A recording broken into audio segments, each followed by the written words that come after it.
Hello. रुक जाओ। Hello everyone, welcome to YouTube channel of SPC. आज से हम लोग शुरू करने जा रहे हैं इलेक्ट्रोमैग्नेटिक इंडक्शन।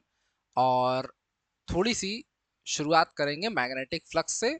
अभी हम लोगों ने क्योंकि मैग्नेटिज्म नहीं पढ़ा है, लेकिन बेसिक मैग्नेटिज्म की जो छोटी मोटी सी चीजें आएंगी वो इसमें बताते चलेंगे कि क्या करना है। अगर मैग्नेटिज्म नहीं पढ़ा है तो ऐसा बिल्कुल नहीं है कि एमआई समझ में ना आवे। ठीक। देखो, सबसे पहली बात कि मैग्नेटिक फ्लक्स क्या होता। मैग्नेटिक फ्लक्स, क्योंकि इलेक्ट्रिक फ्लक्स पता है इसीलिए मैग्नेटिक फ्लक्स भी बहुत ही आसानी से समझ में आएगा।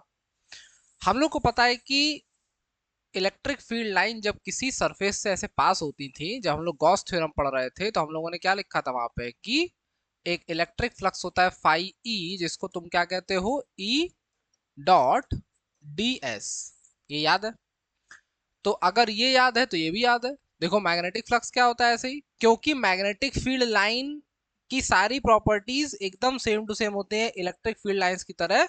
केवल एक दो अलग होती है कि magnetic field lines closed curve बनाती हैं, electric field line open curve बनाती हैं।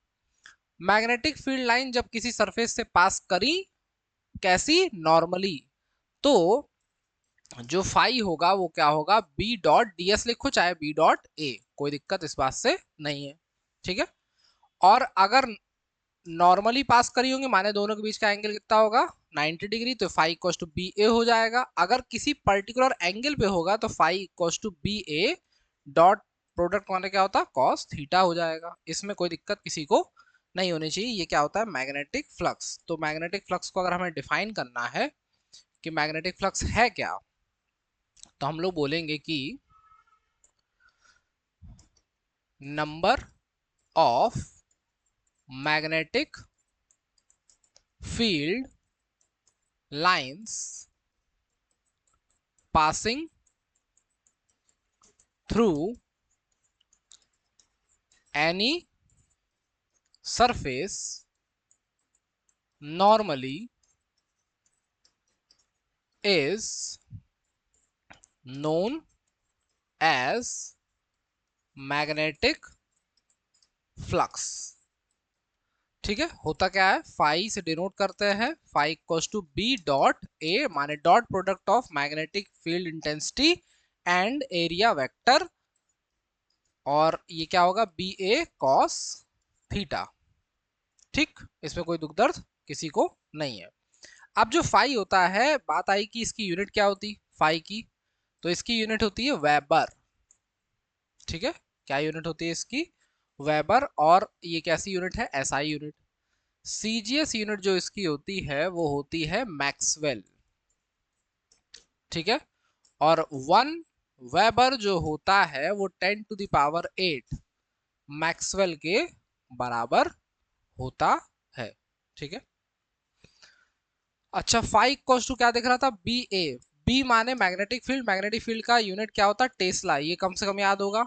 और ये क्या है, एरिया, एरिया का यूनिट क्या होता है, मीटर स्क्वायर। तो इसका मतलब फाई टेस्ला मीटर स्क्वायर भी यूनिट है, वेबर भी क्या है, यूनिट है। ठीक। चलो, अब बात आती है उसकी, जो अपना चैप्टर है, चैप्टर का नाम क्या है, electro magnetic induction. Electromagnetic induction. ध्यान से सुनो, इंडक्शन बोला किसका, इलेक्ट्रोमैग्नेटिक इंडक्शन, माने कि कुछ अपने आप इंड्यूस होने वाला है, जनरेट होने वाला है, जो कि मौजूद नहीं था। जैसे कि अभी तक हम लोग क्या करते थे कि मान लो कि कोई वायर था, कोई भी वायर है कनेक्टिंग, इसमें तुम करंट कैसे फ्लो कराते थे, कोई सप्लाई लगाते थे।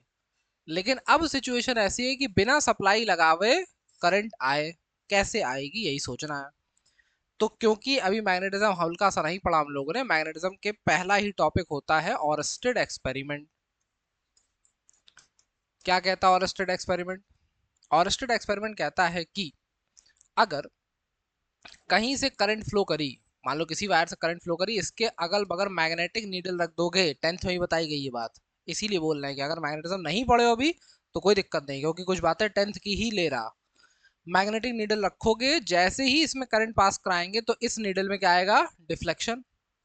इसी को क्या कहा गया, ऑरेस्टेड एक्सपेरिमेंट। इन्होंने कहा, ऑरेस्टेड ने, कि यार जब तुम करंट फ्लो कराते हो, जब करंट फ्लो कराते हैं उस समय अगल बगल क्या होता है, मैग्नेटिक फील्ड का क्रिएशन हो जाता है, अगल बगल मैग्नेटिक फील्ड का क्रिएशन हो जाता है। तो इसी बात को सुन के एक व्यक्ति थे जिनका नाम था माइकल फैराडे। इन्होंने कहा कि यार अगर करंट की वजह से मैग्नेटिक फील्ड आ रही, माने आई की वजह से बी आ रही, तो बी की वजह से भी आई आनी चाहिए। इन्होंने ये कॉन्सेप्ट लगा दिया, आई बोलो चाहे पोटेंशियल बोलो, पोटेंशियल लगाया तो बी आ गया। तो माइकल फैराडे ने कहा कि यार प्रोसेस केवल एक साइड का नहीं होना चाहिए, उल्टा भी होना चाहिए, क्योंकि नेचर में सिमेट्री होती है हर जगह। देखो धरती पे देखो, कहीं पहाड़ है तो कहीं खाई है, कहीं सूखा है तो कहीं समुंदर है एकदम। तो उन्होंने भी कहा कि हर चीज की पॉजिटिव चार्ज है तो नेगेटिव चार्ज है, बैलेंस करने के लिए हर चीज बैलेंस कर रही है एक दूसरे को। तो नेचर सिमेट्री को क्योंकि पसंद करता है, इसीलिए सिमेट्री भी फॉलो होनी चाहिए। तो बहुत एक्सपेरिमेंट माइकल फैराडे ने इस पे किया। बहुत एक्सपेरिमेंट करने के बाद साइंस कॉर्पोरेशन में खूब इनको लथेड़ा भी गया, क्योंकि बहुत दिन तक कुछ बता नहीं पाए कि हो क्या रहा।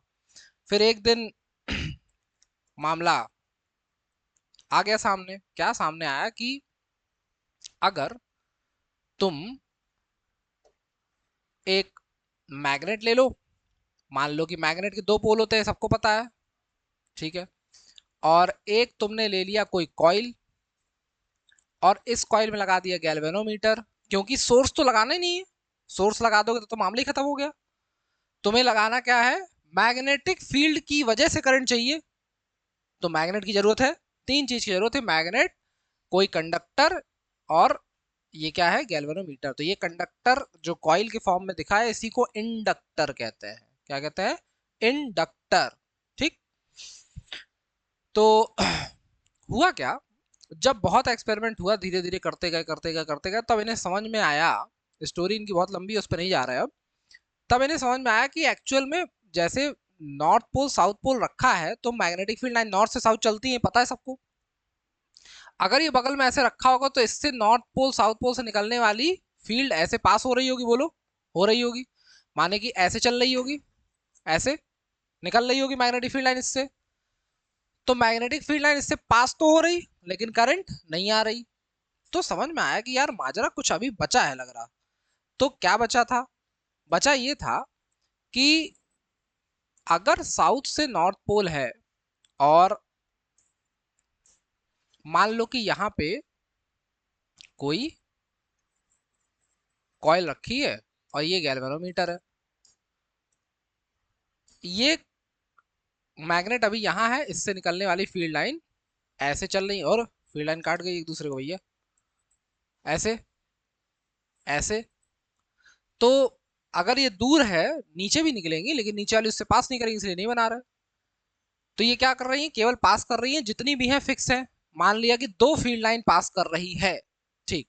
तो देखा गया करंट नहीं आ रही, लेकिन जैसे ही इसको चलाया, जैसे ही इसको चलाया आगे की तरफ बढ़ाया, तो जैसे ही आगे बढ़ेगी, तो अब ये जो फील्ड लाइन छूटी हुई थी, जब ये आगे बढ़ेगा तो ये भी इसके अंदर आएगी। मान लो एक आध दो और बना दें हम, ये लो, एक आध और बना दी हमने कि ये है। अब जैसे जैसे ही पास आएगा, ये फील्ड लाइन जो अभी तीन पास हो रही थी, ये भी अंदर जाने लगेगी, ये भी अंदर जाने लगेगी। माने पहले और दूर कर दोगे तो पहले एक गई, फिर दो गई, फिर तीन गई, फिर चार गई, फिर पांच गई। जितनी फील्ड लाइन पास होंगी उतनी ज्यादा मैग्नेटिक फ्लक्स चेंज होगा।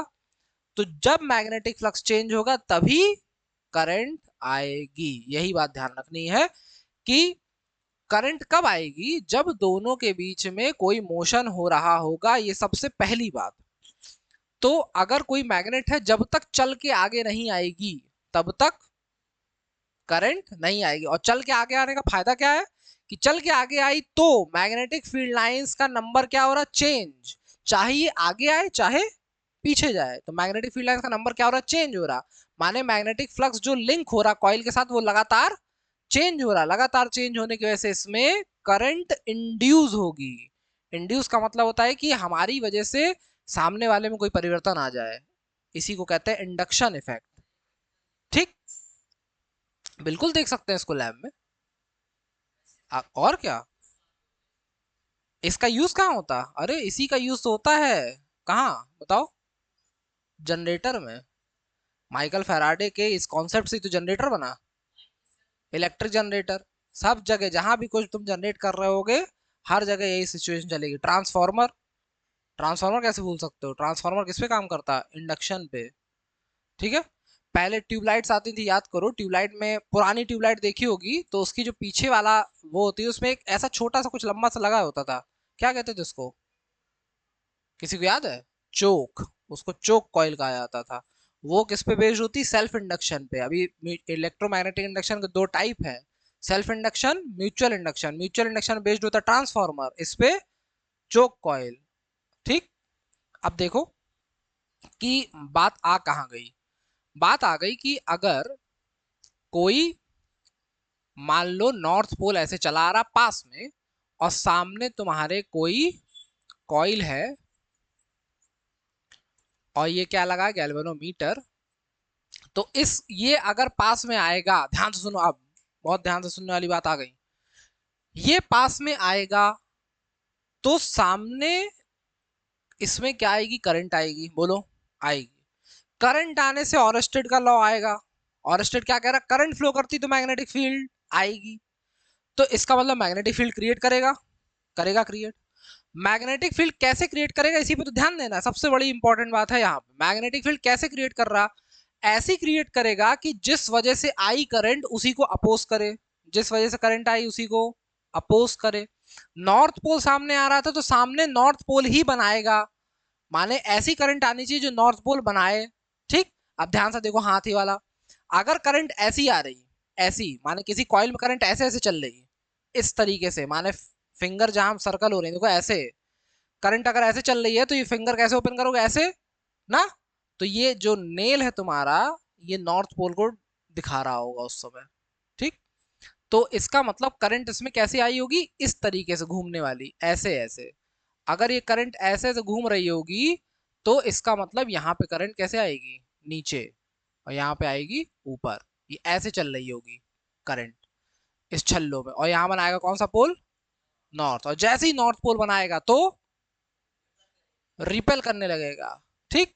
अब देखो दूसरी चीज, अब कहा कि नॉर्थ पोल को चलो दूर ले जाते हैं, नॉर्थ पोल को दूर ले आने लगे पास की जगह, तो अब कहेगा ससुरा अरे यार काहे दूर चले आ रहे हो? तुरंत करंट की पोलैरिटी क्या हो जाएगी? पलट जाएगी। अब करंट फ्लो करने लगेगी ऐसे, यहां बनेगा कौन सा pole? South pole. Clear matter? उल्टा होगा एकदम। माने करंट जिस वजह से आ रही उसी को क्या करेगी? अपोज करेगी। करंट जिस वजह से आई उसी को क्या करेगी? अपोज करेगी। अब मान लो कि साउथ पोल चला आ रहा सामने, हमने कहा कि ये नॉर्थ है, ये साउथ है, साउथ पोल आ रहा सामने, सामने लगा दिया तुमने कॉइल को, कैल्वेनोमीटर ठोक दिया यहाँ पे। साउथ पोल आ रहा तो यहाँ कौन सा बनाएगा? साउथ पोल बनाएगा। तो अब करंट ऐसे चल रही होगी, ऐसे, क्योंकि अब नॉर्थ पोल कहाँ बन रहा होगा? उधर। तो यहाँ पे बनेगा कौन सा पोल? नॉर्थ। तो यहाँ बनेगा साउथ। फिर से क्या होने लगेगा? रिपेल करने लगेगी। और फिर उल्टा आया, क्या आया कि अब साउथ पोल दूर जाने लगा, तो फिर माहौल क्या हो जाएगा? पलटी मार देगा, माने बार बार पलटी मारेगी ये। अब यहाँ कौन सा पोल बन जाएगा? North pole. समझे? ठीक।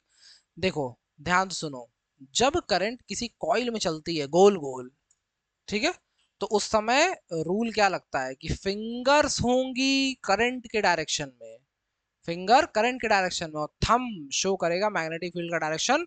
कैसे? ये नॉर्थ, ये साउथ, ऐसे निकलेगी मैग्नेटिक फील्ड लाइन, ऐसे बाहर की तरफ। ठीक है, समझ गए बात? तो ये कहानी तुमको देखने को मिल गई।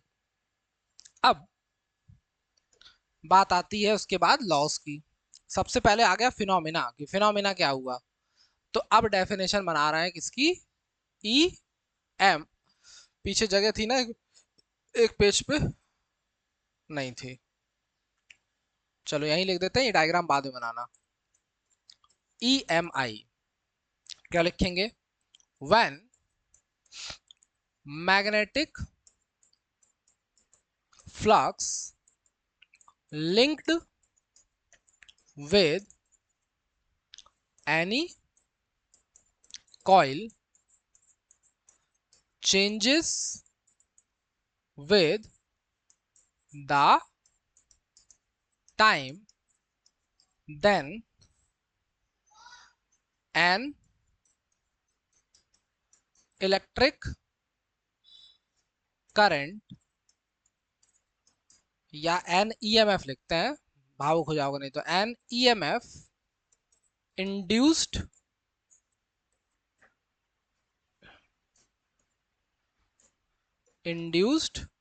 in the coil. This phenomena की स्पेलिंग चाहे एम ई एन ए लिखो चाहे N O N, this phenomena is known as electromagnetic induction. ठीक है, and the current flowing through the coil is called induced current.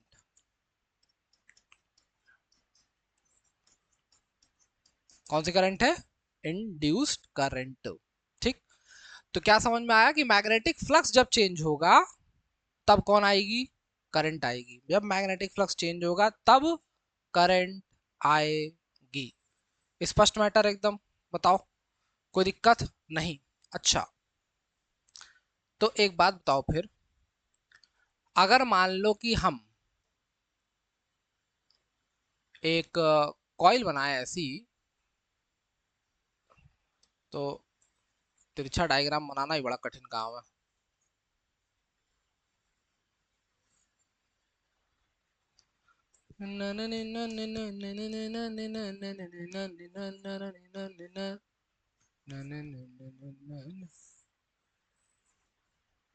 मान लो कि ये कोई कॉइल है जिसमें करंट कैसे आ रही? ऐसे। ये बड़ा टर्मिनल लगा है तो करंट कैसे आ रही है? ऐसे चली आ रही। ठीक है, इसको सोचो कि ये ऐसा है तुम्हारे सामने, ऐसे सीधी खड़ी है कॉइल, तो क्या हो रहा होगा? करंट कैसे चल रही? ऐसी। ठीक है, पीछे से आगे की तरफ चल रही। ठीक, अगर करंट किसी कॉइल में चल रही है तो क्या इसके चारों तरफ भी मैग्नेटिक फील्ड होगी? और स्टड लॉ यही तो कह रहा। अगर इसको लेके चले जाओगे किसी ऐसी कॉइल के सामने जो केवल गैल्वेनोमीटर से कनेक्ट है, ठीक, तो इसमें भी करंट आने लगेगी। कैसी आएगी? अगर इसमें चल रही है, इसको थोड़ा सा वैसा बनाते हैं, ऐसा करके, मान लो ये लगा गैल्वेनोमीटर, तो इसमें करंट अगर ऐसे आ रही तो इसमें करंट उल्टी आएगी। कैसे आएगी? ऐसे बह रही होगी। ठीक है, अपोजिट डायरेक्शन में। माने अगर ये बह रही क्लॉकवाइज तो ये बह रही होगी एंटी क्लॉकवाइज। और सिचुएशन अगर यही पलट जाए, कॉइल ऐसे जाने की बजाय अगर पीछे जाने लगेगी, तुरंत ये करंट क्या हो जाएगी? क्लॉकवाइज। तो एक छोटा सा डायग्राम दूसरा बना लेना, उसमें करंट का डायरेक्शन सेम हो जाएगा। ठीक है, माने अगर तुमसे कहे कि एक कॉइल में करंट फ्लो कर रही क्लॉकवाइज और सामने वाली करंट जो इंड्यूस्ड करंट है वो भी क्लॉकवाइज है, तो सिचुएशन क्या होगी? सिचुएशन ये होगी कि ये आगे आ रही होगी। इसका मतलब समझ गए बात? कोई दिक्कत, दुख, दर्द, कष्ट नहीं? अब अगली सिचुएशन कह रही कि अगर तुमने किसी कॉइल में ऐसे करंट फ्लो करा रखी है, ऐसे ये चल रही करंट, देखो चल रही है ऐसे, और तुमने इसको कर दिया वेरिएबल। बैटरी का जो सोर्स है वो कैसा है? वेरिएबल। वेरिएबल बैटरी सोर्स मतलब, ध्यान से सुनो, अभी तक हम लोग क्या कर रहे हैं? मैग्नेट को चला रहे थे, कॉइल को चला रहे थे, लेकिन अब कॉइल चलाने से फायदा क्या हो रहा था?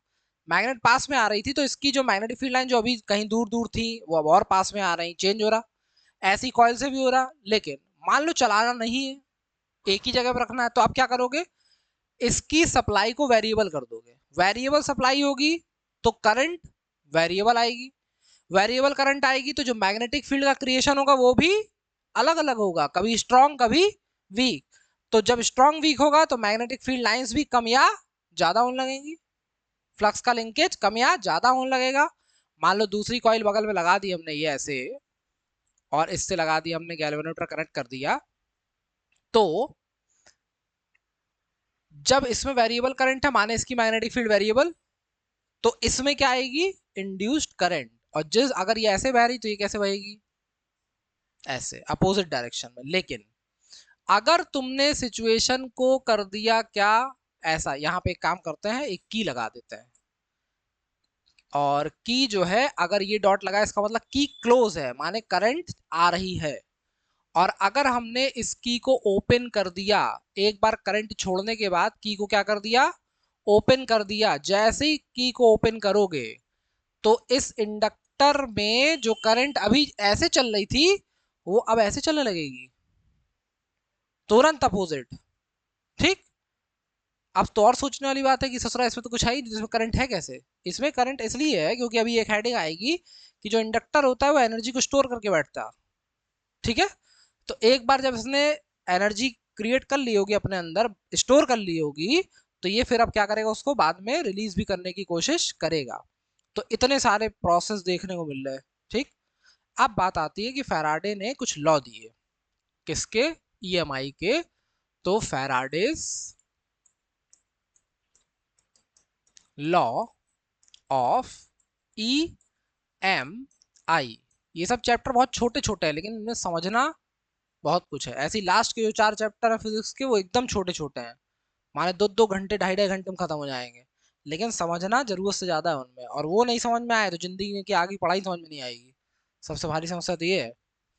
देखो फैराडे के 2 लॉ है। एक जो पहला लॉ है, फर्स्ट लॉ, इसी को इसका एक्सप्लेनेशन दिया एक व्यक्ति थे जिनका नाम था न्यूमन, तो इसी को न्यूमन्स लॉ भी कहते हैं। जो दूसरा लॉ है इसका एक्सप्लेनेशन दिया लेंज ने। किसने, लेंज, इसीलिए इसका नाम लेंज लॉ भी है। पहला लॉ, फर्स्ट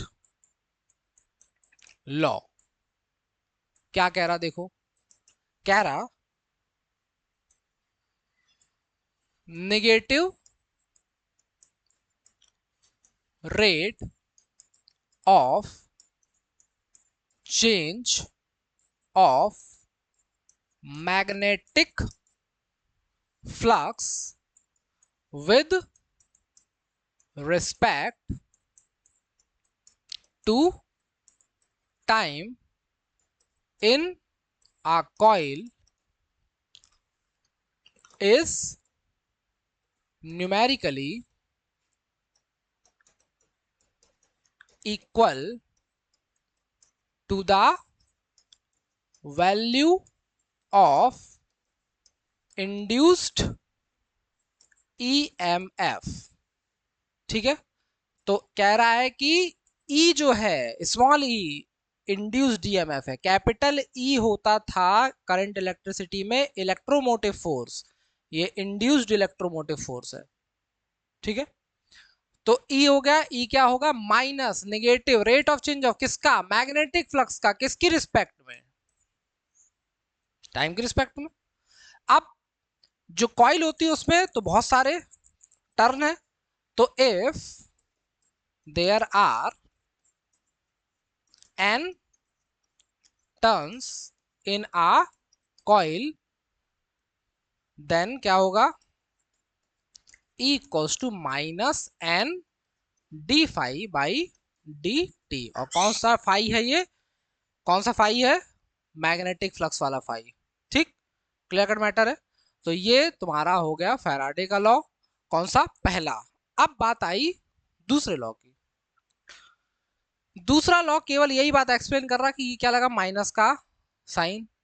और ये माइनस का साइन जो है, या इस माइनस के साइन को छोड़ के अगर तुम दूसरे तरीके से भी सोचोगे तो तुम क्या देख रहे हो इतनी देर से, कि ये पास में आया तो ये अपोज किया, दूर गया तो वापस खींचने लगा, फिर पास आया तो फिर दूर भेजने लगा, फिर दूर गया तो फिर पास भेजने लगा।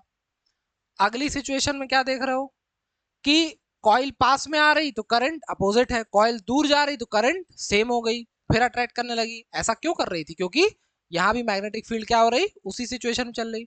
यहाँ करंट जब आ रही थी ऐसे तो ये नाराज थी, ऐसे चल रही, जब करंट बंद कर दी तो वापस चलने लगी, उल्टा ही उल्टा हो रहा।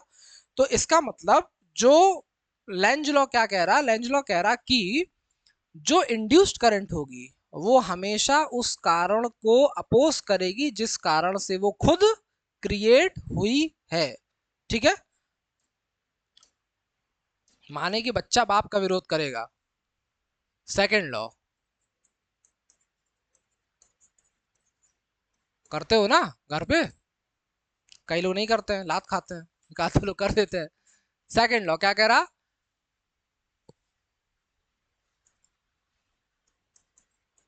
Induced current opposes the cause by which it created or induced, induced ही लिख दो, induced in a coil। और ये कौन सा लॉ है, लेंज लॉ। ठीक है, समझ में आ गई बात।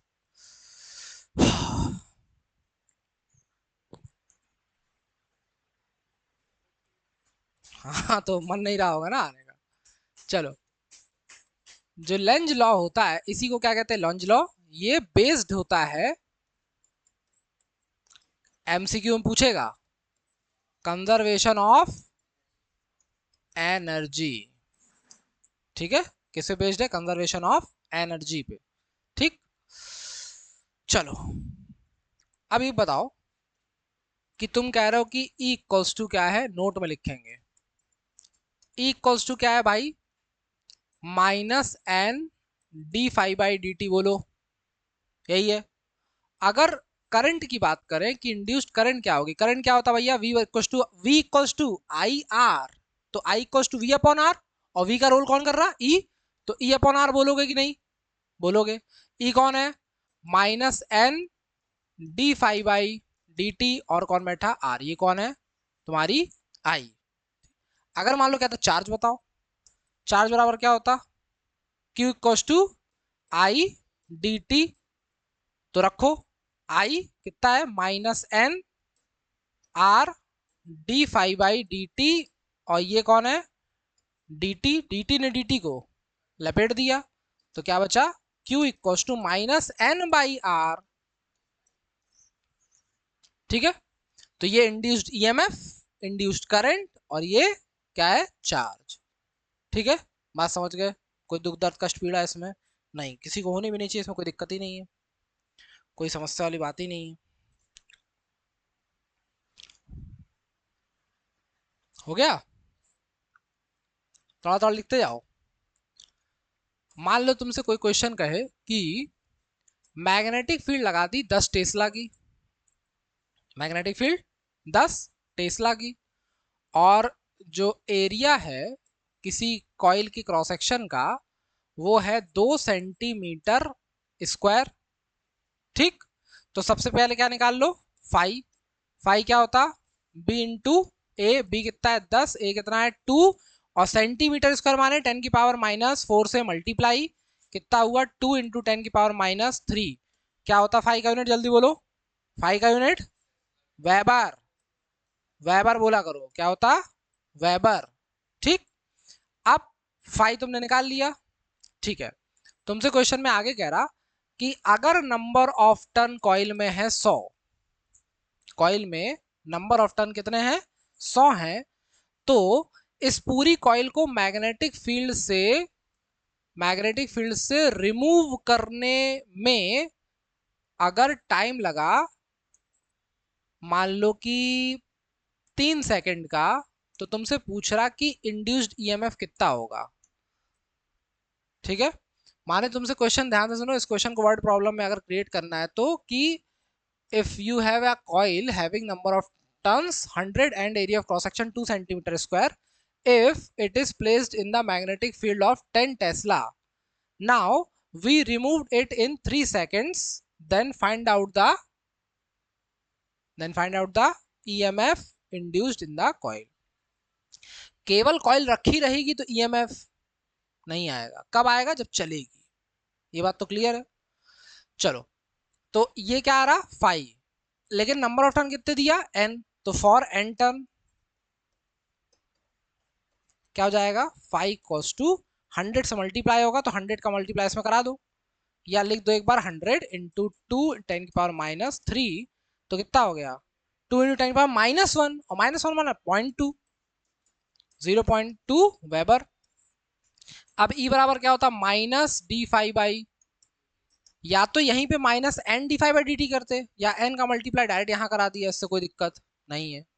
तो हमने क्या किया कि d5/dt माइनस d5/dt माने d का मतलब क्या होता भाई? चेंज। d का मतलब क्या होता? चेंज। तो 5 माइनस 5 लेगा, और dt कितना दिया? 3 सेकेंड, 3 सेकेंड। चलो, कह रहा कि रिमूव कर दिया, बाहर निकाल दिया। अगर किसी कॉइल को मैग्नेटिक फील्ड से तुमने बाहर ही कर दिया तो क्या उसमें मैग्नेटिक फ्लक्स बचा होगा? नहीं। इसका मतलब 5 कितना है? 5 कितना है भैया? 0.2, और नीचे कौन है? 3, माइनस माइनस प्लस, और 0.2/3, 0.2/3 सॉल्व कर दो, कितना आएगा? 2 को डिवाइड करना 3 से, 0.66 आता, तो 0.067 क्या यूनिट क्या होगी? ई की। ई क्या है? ई क्या है? ईएमएफ। ईएमएफ माने वोल्टेज। वोल्टेज की यूनिट क्या होती? वोल्ट। वेबर, हर चीज वेबर है। दिमाग खराब हो गया एकदम, कुछ भी सामने आ रहा। ठीक है। फ्लक्स कैसी क्वांटिटी होती है? स्केलर, ये ध्यान रखना। ठीक है, कहानी क्लियर है एकदम। चलो, ये हो गया हम लोगों का इलेक्ट्रोमैग्नेटिक इंडक्शन क्या है, फैराडे के दोनों लॉ, एक आध छोटा सा कोई न्यूमेरिकल देख लिया हम लोगों ने। ये कहानी हो गई यहाँ पे खत्म। अब नेक्स्ट लेक्चर में हम लोग आएंगे कि इलेक्ट्रोमैग्नेटिक इंडक्शन के जो 2 पार्ट हैं उसमें से हम लोग अगले लेक्चर में देखेंगे किसको? सेल्फ इंडक्शन को। अगला लेक्चर हमारा सेल्फ इंडक्शन को लेके आने वाला है। ठीक है, उसके बाद लगातार एक एक टॉपिक पे हम लोग आगे बढ़ते जाएंगे। चलो, नोट हो गया? चलो, तब तक पढ़ते रहिए, रिवाइज करते रहिए। जय हिंद, जय भारत।